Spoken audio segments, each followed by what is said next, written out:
Before we begin, take a moment. Listen.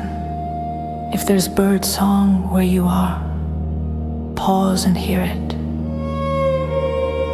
If there is silence, notice that too.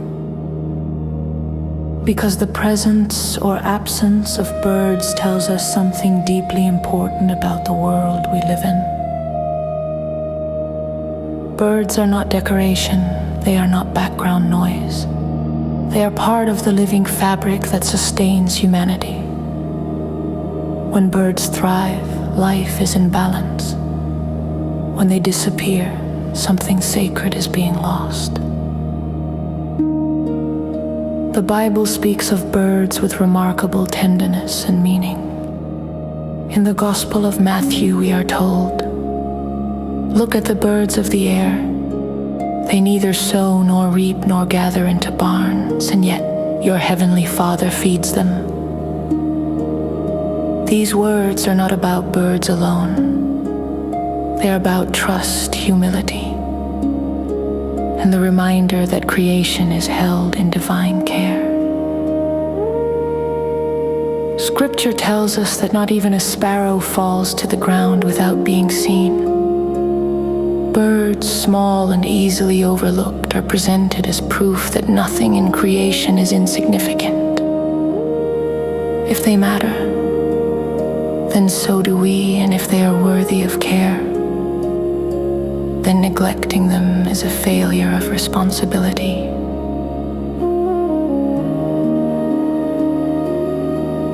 From the opening pages of Genesis, humanity is given stewardship, not domination, but guardianship.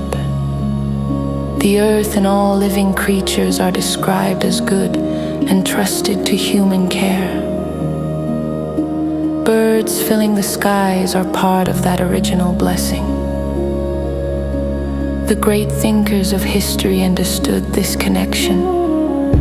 Saint Francis of Assisi preached to the birds, seeing them as fellow creatures praising God simply by being alive. To him, birds were not lesser beings, but companions in creation, each with a role and dignity of its own. Aristotle observed birds closely, recognizing their intelligence, social bonds, and purpose within the natural order. He believed that understanding nature was essential to understanding ourselves. To ignore the living world, he warned, was to live incompletely. Centuries later, thinkers like Thomas Aquinas taught that creation reflects divine reason, that every creature, including birds, expresses something of God's wisdom. To damage creation was therefore not only careless, but spiritually disordered. Even beyond theology, philosophers and poets returned again and again to birds. They symbolized freedom, warning, hope, and continuity. When birds vanished from a place, it was often understood as a sign that something had gone wrong in human conduct. Birds also serve humanity in ways that are practical and essential. They control pests without chemicals. They spread seeds that grow forests and hedgerows. They help maintain the delicate balance that allows food to grow, soil to heal, and ecosystems to function. When birds decline, the land suffers, insects multiply, unchecked crops fail more easily. The natural rhythms we once depended on begin to fracture. Modern science now confirms what scripture and philosophy long suggested.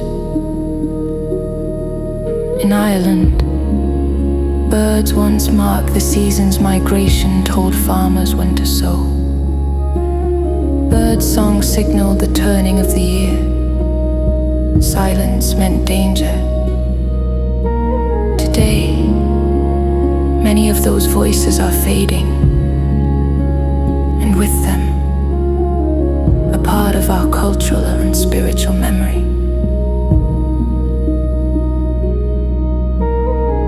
This is not just an environmental issue, it is a moral one. How we treat birds reflects how we treat the vulnerable. The voiceless and the future creation was not given to us to exhaust, but to protect. To plant a tree is not a small act. It is an act of hope. It is shelter for the bird, shade for the land, and a promise to the next generation that we chose care over neglect. Feeding birds, protecting hedgerows, allowing wild spaces to exist.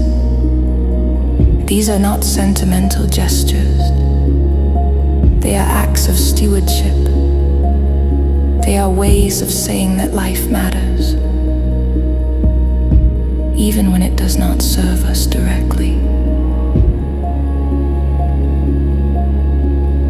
Birds remind us that we are not separate from creation. We are part of it. Our well-being is bound to theirs. Their song is not just for them.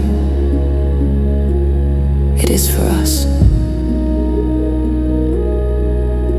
So the next time you hear a bird in the morning, do not rush past it. Let it call you back to responsibility. Let it remind you that the world is still speaking, still alive, and still asking something of us.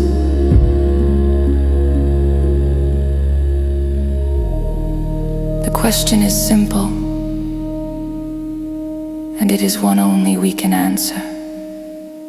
Will we listen? And will we care while there is still time?